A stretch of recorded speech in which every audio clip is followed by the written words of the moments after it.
Vamos salmodiar ao Senhor com o Salmo 119, do 49 ao 56. Glória a Deus. Vamos consagrar ao Senhor cada um desses 31 dias desse novo mês que começa hoje, mês de outubro. Aleluia. A passagem do tempo é um sinal para os filhos de Deus de que o Senhor está voltando. E ao mesmo tempo que devemos dizer realmente aleluia, glória a Deus, ficarmos alegres pelo que o Senhor está voltando, também temos que refletir na forma como estamos usando o dom, o talento do tempo que Ele nos deu. Desperdiçar tempo é pecado. Tem gente que pensa que pecado é uma lista de coisas que está na cabeça dele, só aquilo que é pecado, e não pensa que outras coisas também são pecado.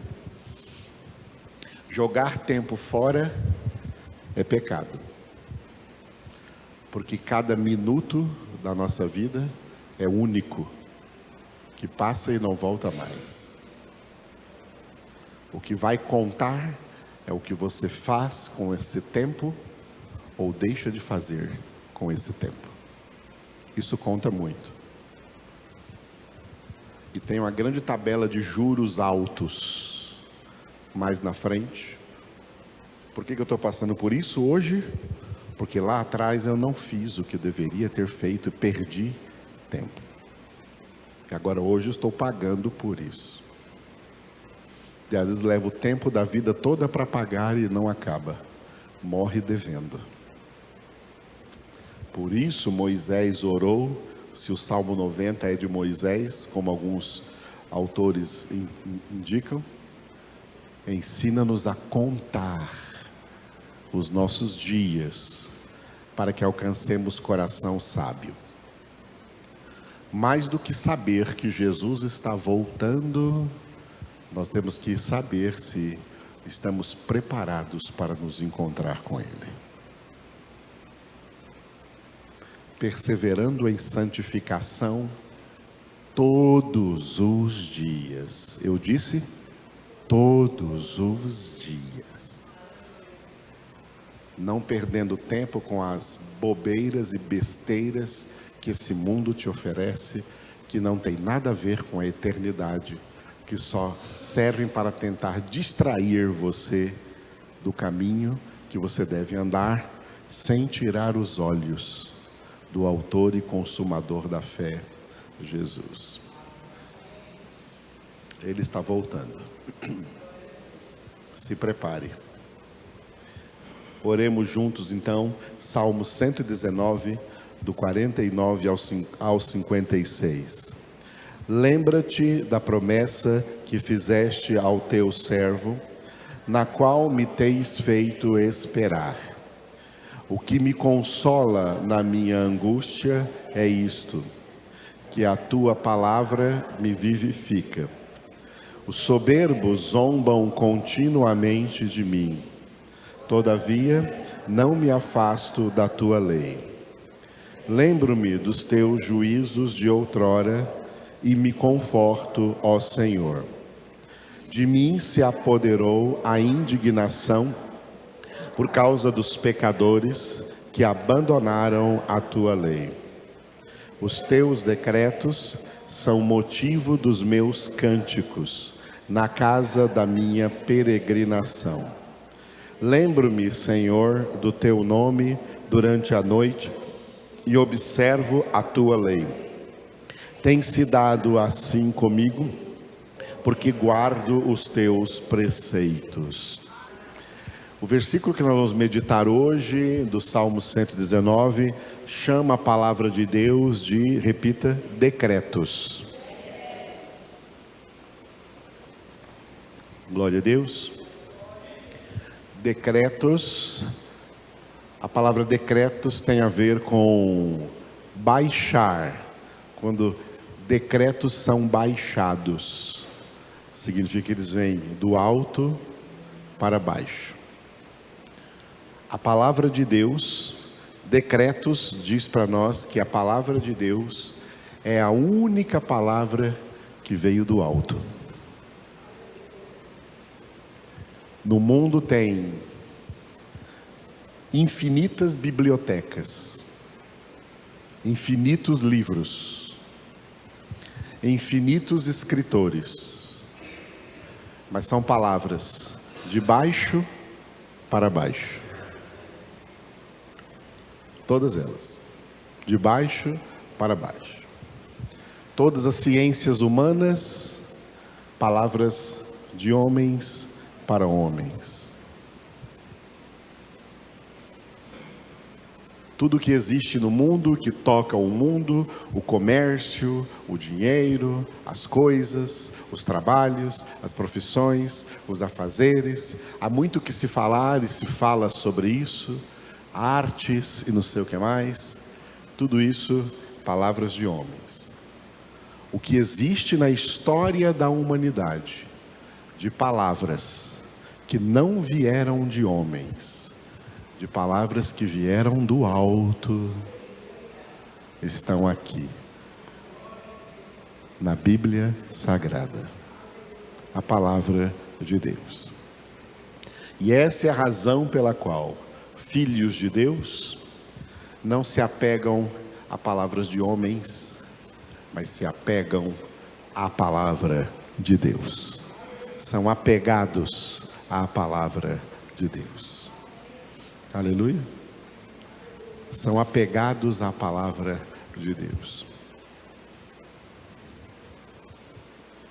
Por isso que você, quando se reúne aqui na nossa congregação, você recebe palavra de Deus. Porque palavras de homens, por até boas e úteis que elas sejam, não é porque são palavras de homens que são más. Tem muitas palavras más, mas tem muitas palavras de homens boas e úteis para as nossas vidas. No entanto, são de homens.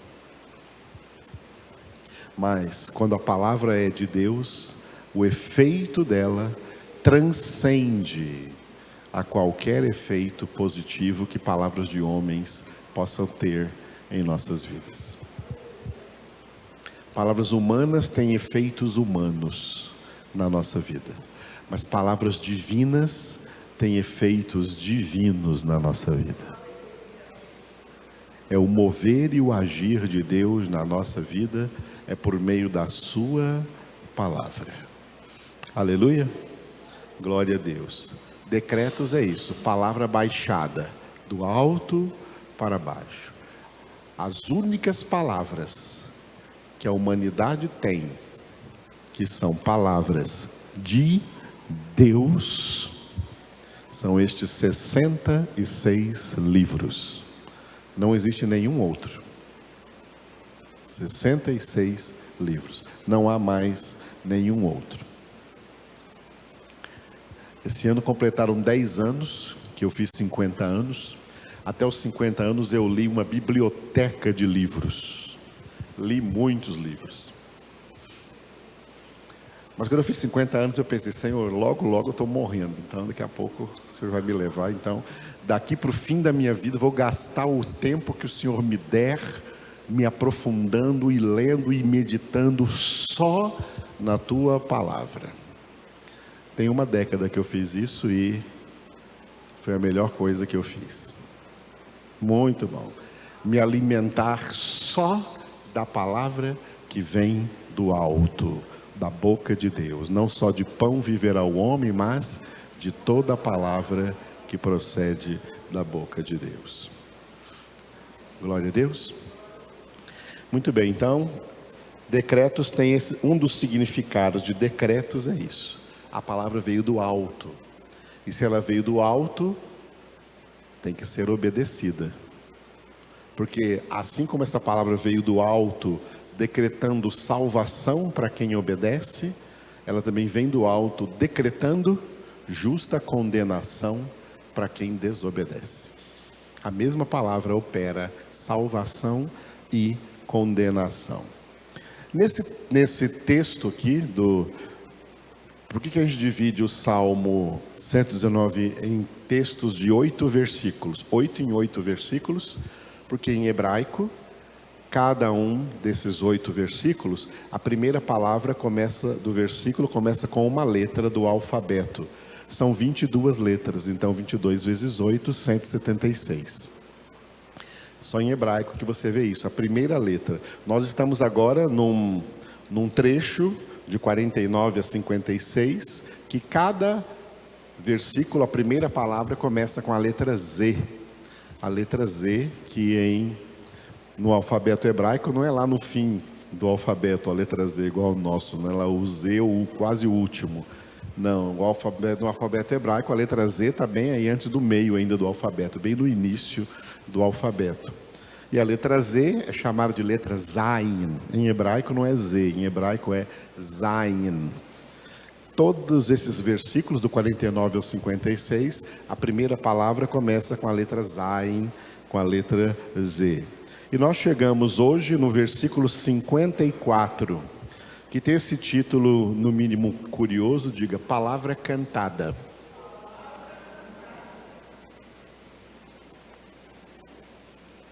Nós cantamos na congregação porque um dos decretos bíblicos é cantai ao Senhor. É uma ordem para cantarmos ao Senhor. Só que como nos últimos 43 anos de história protestante na face da terra, as igrejas evangélicas foram invadidas por uma tsunami de heresias. Muitas dessas heresias têm a ver com a música na igreja. A música na igreja tem estado desviada da palavra de Deus na sua maioria. Tem músicas que os crentes estão cantando que não deveriam cantar. Primeiro, porque não são a palavra cantada. Não são músicas bíblicas. São músicas antropocêntricas. São músicas centralizadas no homem, no que o homem sente, no que o homem quer, no que o homem sonha, no que o homem busca nessa terra, sem ser Deus. Então, muitas dessas músicas a gente nunca canta. Vocês nunca vão me ver cantando aqui. Muitas das músicas gospel que vocês escutam por aí afora, em primeiro lugar, eu nem as escuto.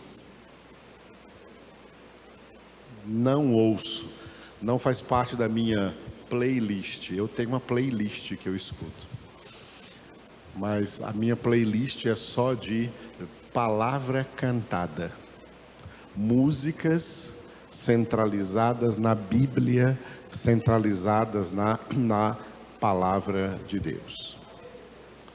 Além das letras das músicas, tem o seguinte fator, de que nessas últimas décadas, a música passou a ser a coisa mais importante das congregações. Errado. A coisa mais importante da congregação é a palavra. É a palavra de Deus. Mas como as pessoas não gostam de palavra, então as igrejas vão substituindo cada vez mais o tempo da palavra para tempo de música. Aí fica música, música, música, música, música, música, de tal forma que hoje nós podemos dizer que existe nas igrejas uma musicolatria, uma idolatria musical, onde cantores, músicos são idolatrados, e até as músicas são idolatradas, E a prova disso é que tem crente que fala assim: eu adoro essa música. Você adora a música? Não, é para adorar a Deus, não é para adorar a música. Ah, mas é só um modo de falar. Mas o modo de falar reflete o modo de viver. Quem fala assim, vive assim. Portanto, se você vive diferente, corrija o seu falar. Então, música virou uma idolatria nas igrejas. A música era um toque, uma modalidade de oração dentro do culto, um jeito de orar a Deus cantando. E Deus inspirou o seu povo a fazer isso, por isso o maior livro da Bíblia é os Salmos. O que significa a palavra salmos? A palavra salmos é uma palavra grega, que traduzida para o português é cânticos de louvor. Salmos, cânticos de louvor. Os salmos foram compostos com linha melódica para serem entoados, para serem cantados. E isso existe lugar no culto para isso, mas não o principal.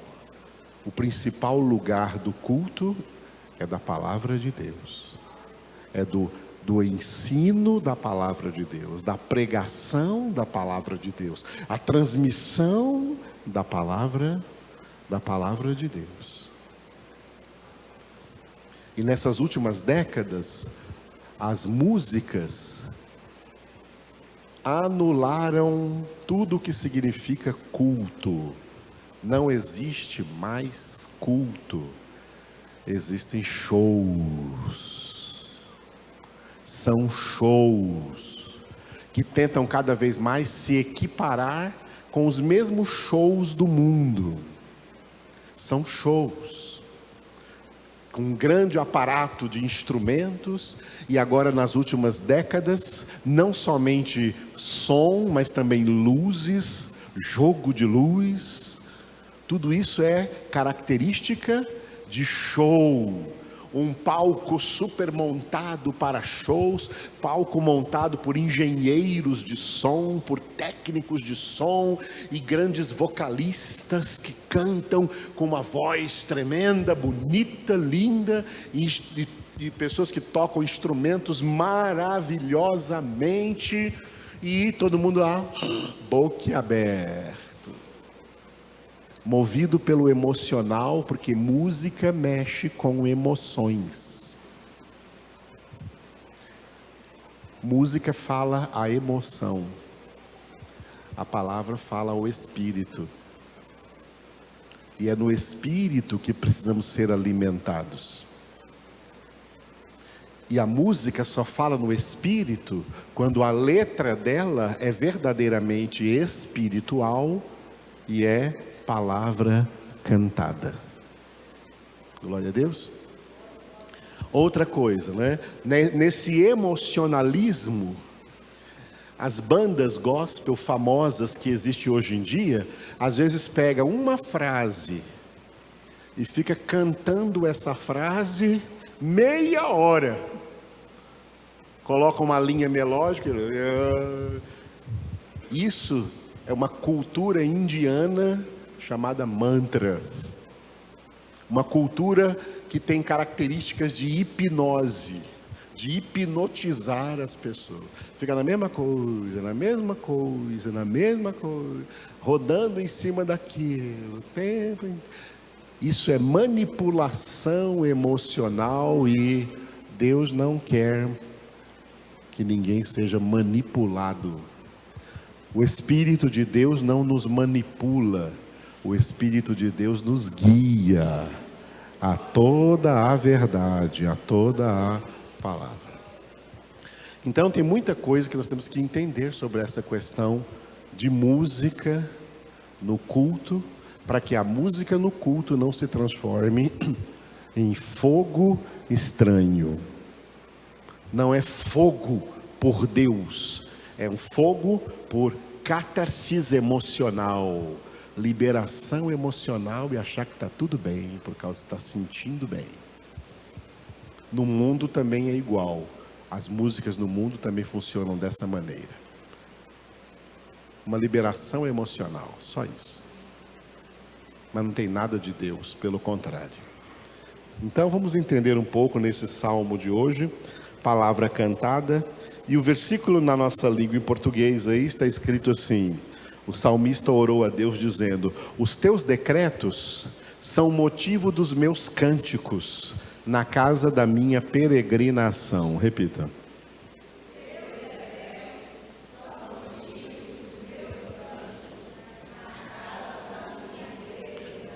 Glória a Deus. Está muito bom a tradução em português aqui, ela está boa, mas como nós temos o costume de traduzir também em hebraico, então vamos ver. Em hebraico foi escrito Zemirot Hayuli Rukeira Beveit Megurai. Com letras em português, diga Zemirot. Zemirot é o plural de Zemir. Zemir é cântico em hebraico e Zemirot é cânticos. Tá? Cânticos, Zemirot. Hayuli, Hayuli é são para mim. Cânticos são para mim. Próxima palavra, diga Rukeira. Os teus decretos, Rukeira, os teus decretos. E as duas últimas palavras, diga Beveit Megurai, na casa das minhas peregrinações. Ok? A única diferença é que na língua portuguesa colocou a peregrinação no singular, né? E no hebraico está no plural. Então, traduzindo diretamente do hebraico, cânticos são para mim os teus decretos na casa das minhas peregrinações. Repita.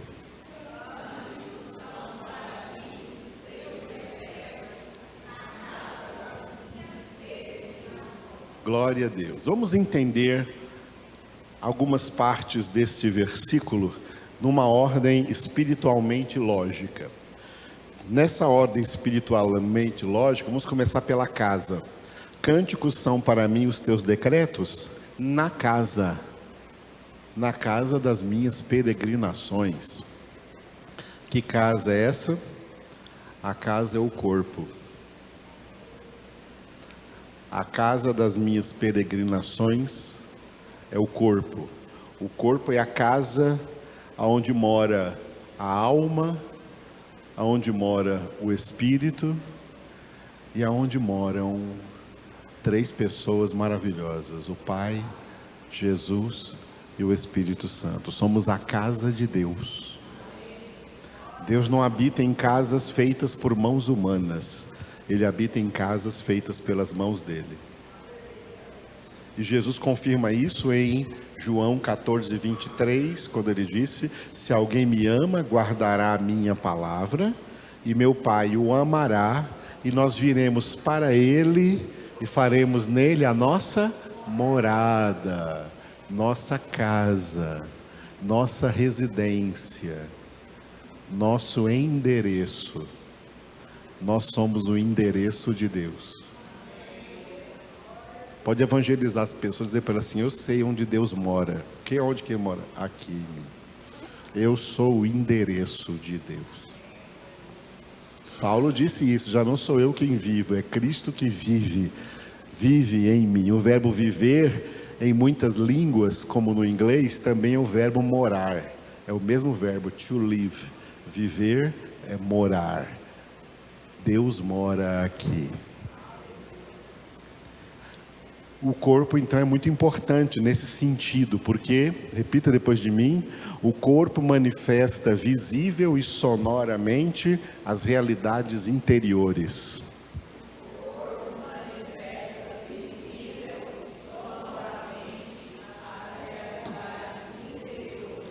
Como que o corpo manifesta visivelmente as realidades interiores? Pelas nossas ações, pelo que fazemos. O que fazemos revela o que está no interior. Como o corpo revela sonoramente manifesta sonoramente para todo mundo ouvir as realidades interiores, Jesus disse como? A boca fala do que o coração está cheio. O coração no interior, a boca coloca isso para fora sonoramente. O corpo, portanto, manifesta visível e sonoramente as realidades interiores. Tá? A pessoa está abatida interiormente, aparece na cara dela, aparece no corpo dela, aparece no jeito dela. Opa, você está abatida. A pessoa está alegre, como diz a palavra de Deus, a alegria do Senhor aformoseia o rosto. Então, o corpo manifesta o que há no interior.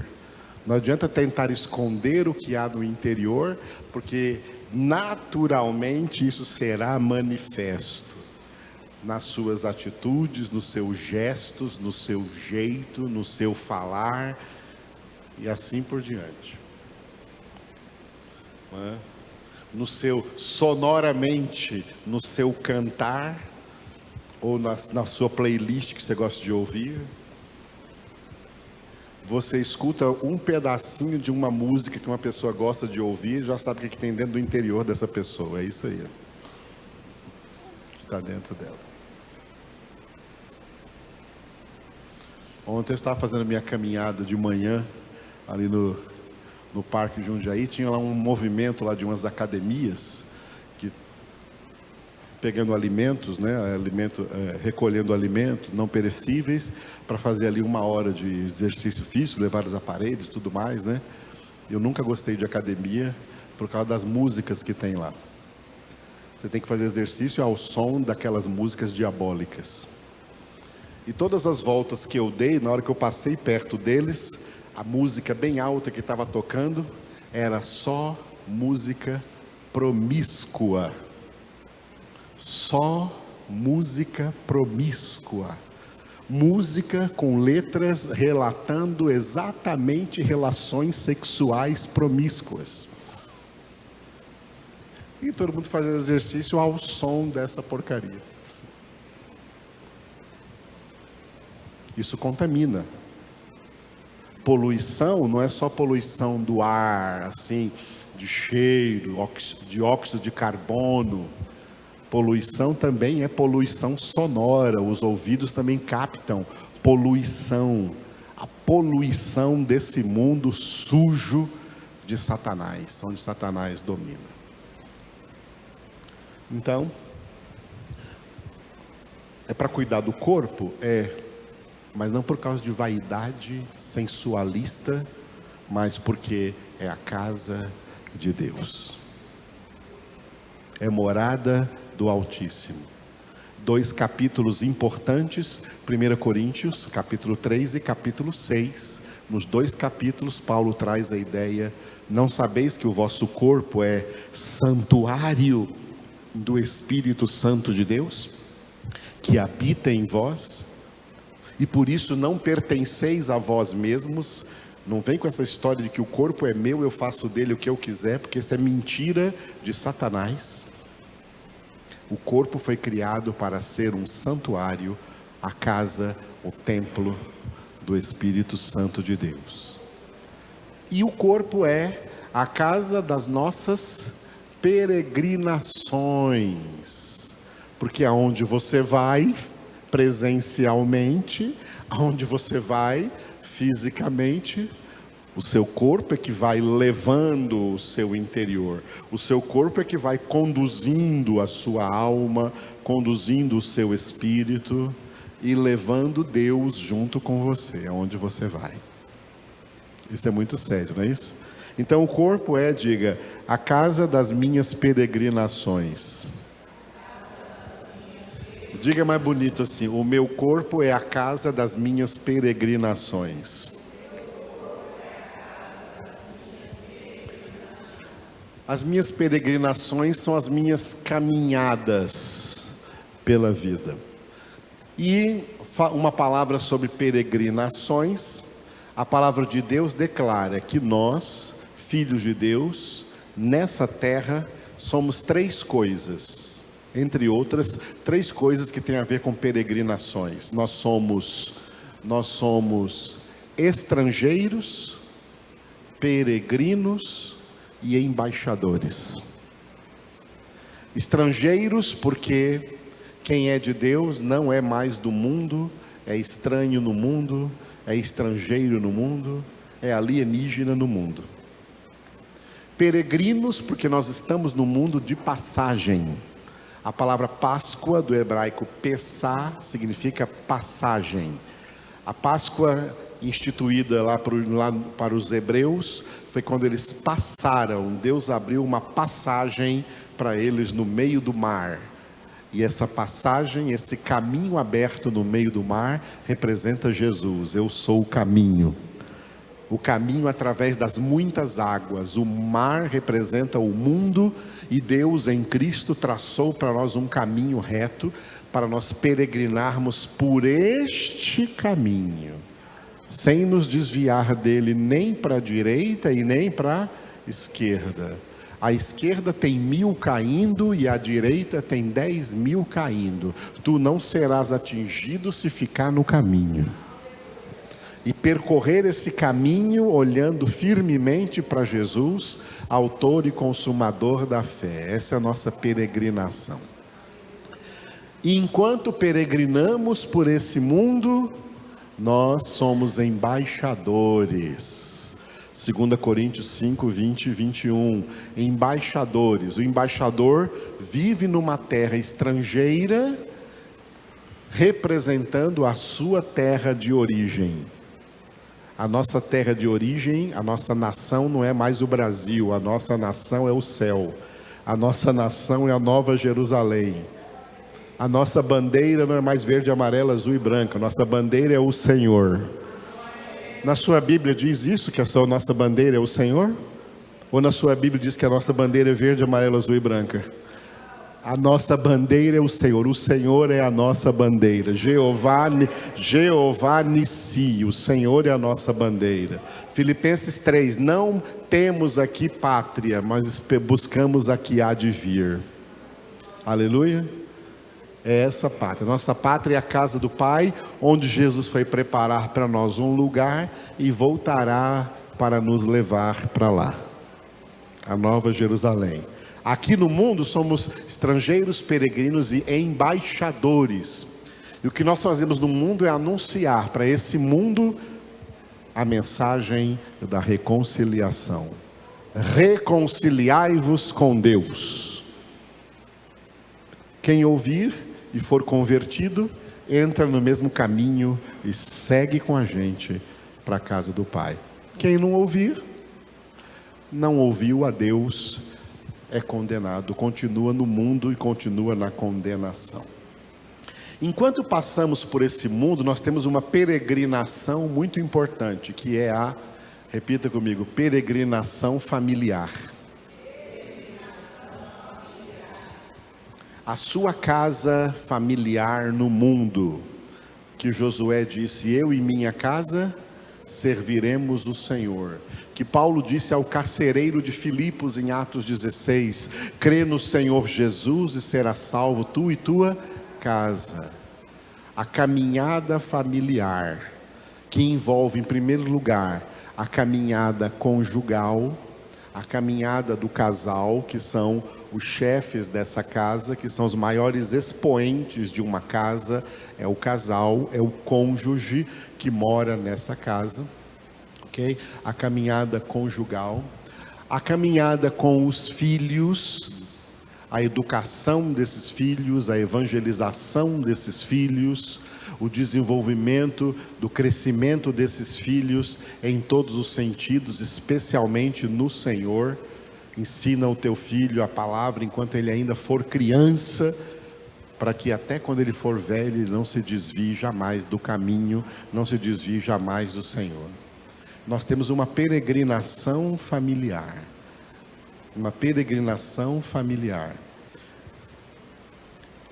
com o nosso corpo. Nosso corpo é a casa da nossa peregrinação familiar. Diga: peregrinação social. A peregrinação social leva principalmente dois aspectos temporais: o tempo de formação profissional e o tempo de exercer a profissão que você formou, para que por essa profissão você coma do suor do teu rosto honestamente o pão de cada dia. O trabalho: quem não trabalha está em pecado. Quem não trabalha também não deve comer. Só não deve trabalhar quem está ainda no período de formação profissional. É aí que os pais sustentam os filhos na sua formação profissional, para que depois eles sustentem a si mesmos quando estiverem exercendo a sua profissão. Isso é o normal, isso é a nossa peregrinação social, tá? Peregrinação social. Por quê? Porque essa formação profissional vai se dar em escolas, em faculdades, no meio de pessoas do mundo, pessoas dessa sociedade em trevas, sociedade decaída, no meio da qual, na nossa casa de peregrinações, nós temos que ser luz no meio dessas pessoas, e não trevas como elas. E a mesma coisa em âmbito profissional. No âmbito profissional, você vai lidar com gente nas trevas o tempo inteiro, mas você tem que ser luz, porque você está ali e você está levando sua alma, seu espírito e o seu Deus morando em você. Essa é a casa das suas peregrinações, e essas são as peregrinações da sua casa. Por isso que eu coloquei em terceiro aqui, diga: peregrinação ministerial. Porque o seu ministério envolve a sua família, e o seu ministério envolve o seu trabalho, o seu ministério envolve o seu estudo. São coisas inseparáveis. Não adianta querer separar, porque são coisas inseparáveis. Deus habita em você para se manifestar através de você, aonde quer que você vá, aonde quer que você esteja, aonde quer que você trabalhe, e mesmo aonde quer que você vá, para uma, digamos, questão de lazer. Lazer é coisa importante. Ir para um lazer, para ter um descanso físico, descanso mental, glória a Deus. Mas no seu lazer, ainda é a casa das suas peregrinações que vai lá, e Deus também vai lá. Não pense que no seu lazer, Deus deixou você ir sozinho, eu não vou com você não. Ele foi junto. Então cuidado com o que você faz lá no seu lazer, porque Deus está lá em você. Então, a casa das minhas peregrinações. Muito bem. A palavra casa, ela é muito importante no contexto da Bíblia, porque toda casa tem uma administração. Toda casa tem que ser bem administrada. É por isso que nós conhecemos a palavra economia. E a gente, quando fala a palavra economia, logo que vem na cabeça é dinheiro. Não, mas a origem da palavra economia não tem a ver apenas com dinheiro. A palavra economia vem de duas palavras gregas, a palavra oikos e a palavra nomia, que juntando as duas virou oikonomia. Oikonomia, oikos é casa e nomia é lei, lei ou regra. Então, a regra da casa, a administração da casa. A palavra administração em português, ela vem do grego oikonomia. Oikonomia, a lei da casa, a administração da casa. As pessoas que são de Deus e que são casa de Deus, que o seu corpo é a casa das suas peregrinações, essa casa tem que ser governada pela palavra de Deus. Então repita: filhos de Deus são governados pela palavra de Deus.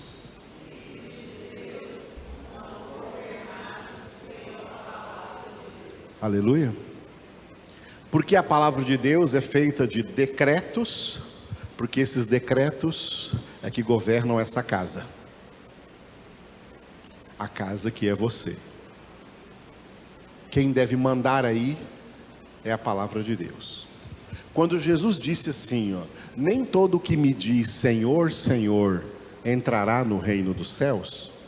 Ele disse isso porque tem muita gente que diz que crê em Jesus, que ora a Jesus, que vem na congregação cultuar o nome de Jesus, o nome de Deus, mas quem governa a vida deles são eles mesmos.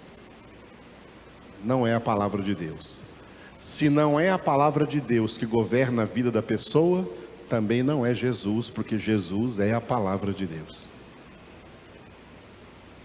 E é isso que significa chamar Jesus Senhor, Senhor, mas não fazer a vontade do Pai. A vontade do Pai está aqui na palavra. Toda essa religiosidade chamando Jesus de Senhor, Senhor, não adianta nada, vai para o inferno do mesmo jeito, porque o céu é para aqueles que renunciaram a governar suas próprias vidas e se renderam ao governo de Deus. Senhor, Tu és o meu Senhor, porque és Tu quem governa a minha vida. E o jeito como Deus governa a nossa vida é de acordo com a sua palavra. É vivendo a palavra. Por isso quem recebe a palavra e pratica, edifica sobre a rocha. O homem que pratica a palavra de Deus será um marido exemplar e um pai exemplar.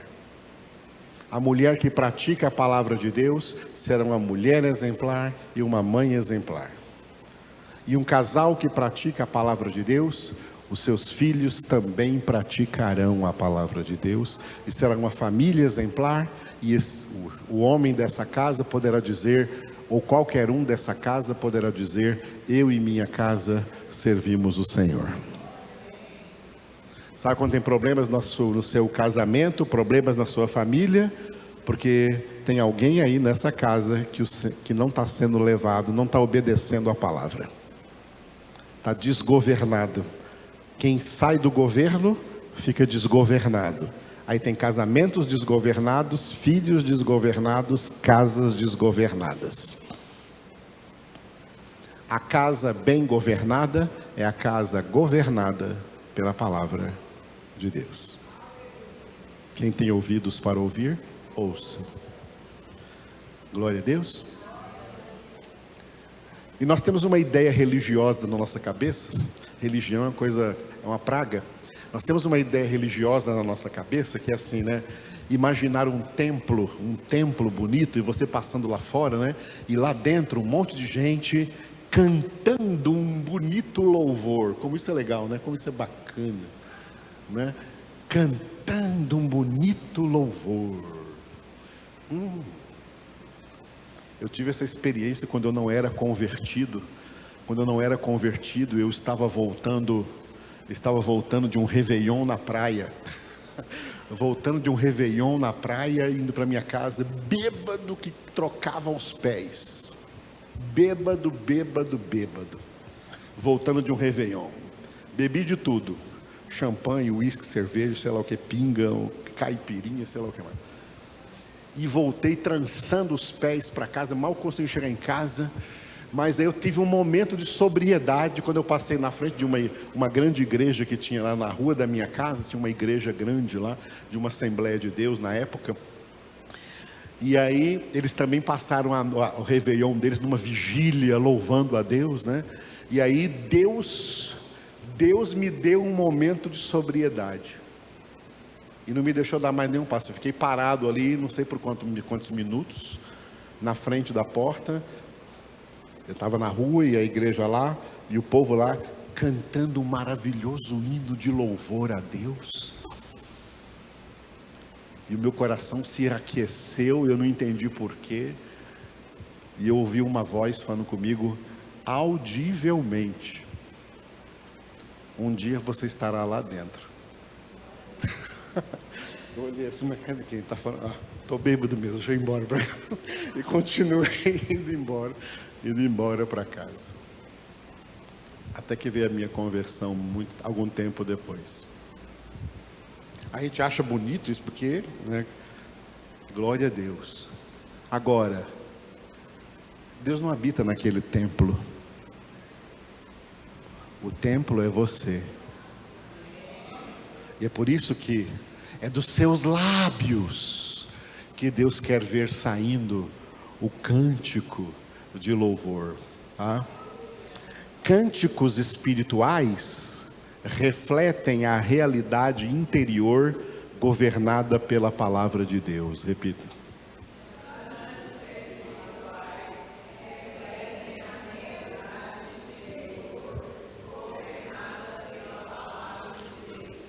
Pessoas que não são governadas pela palavra de Deus, quando elas cantam, não é um cântico espiritual. É aquilo que Deus falou através de Isaías e Jesus repetiu nos evangelhos. Esse povo só me honra com os lábios, só me louva com os lábios, mas o seu coração está longe de mim, porque eles não são governados pela minha palavra, são governados por si mesmos. Em vão me prestam culto. Esse culto é vão, como nós dissemos ontem. É um culto vão. Porque as pessoas estão cantando é porque adoram a música e não porque adoram a Deus. Porque quem adora a Deus é governado pela palavra de Deus no dia a dia, em sua casa. Então, cânticos espirituais refletem, quando os cânticos são cânticos espirituais, eles refletem o interior governado pela palavra de Deus. E aí essa pessoa canta louvores, como está no Salmo 145, versículo 6. Nos seus lábios estejam os altos louvores de Deus, e nas suas mãos espada de dois gumes. Repita bem forte esse versículo.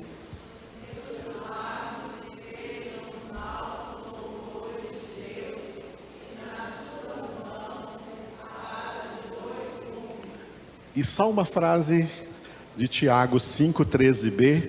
Está alguém alegre? Cante louvores. Repita. Está alguém alegre? Cante louvores. Aleluia. Antes dessa frase aí, Tiago diz: está alguém triste? Ore. Você está triste? Vai orar e derramar sua alma diante de Deus para Ele curar sua tristeza. Aí Ele transforma sua tristeza em alegria. Está alegre? Cante louvores, porque a alegria do Senhor é a nossa força.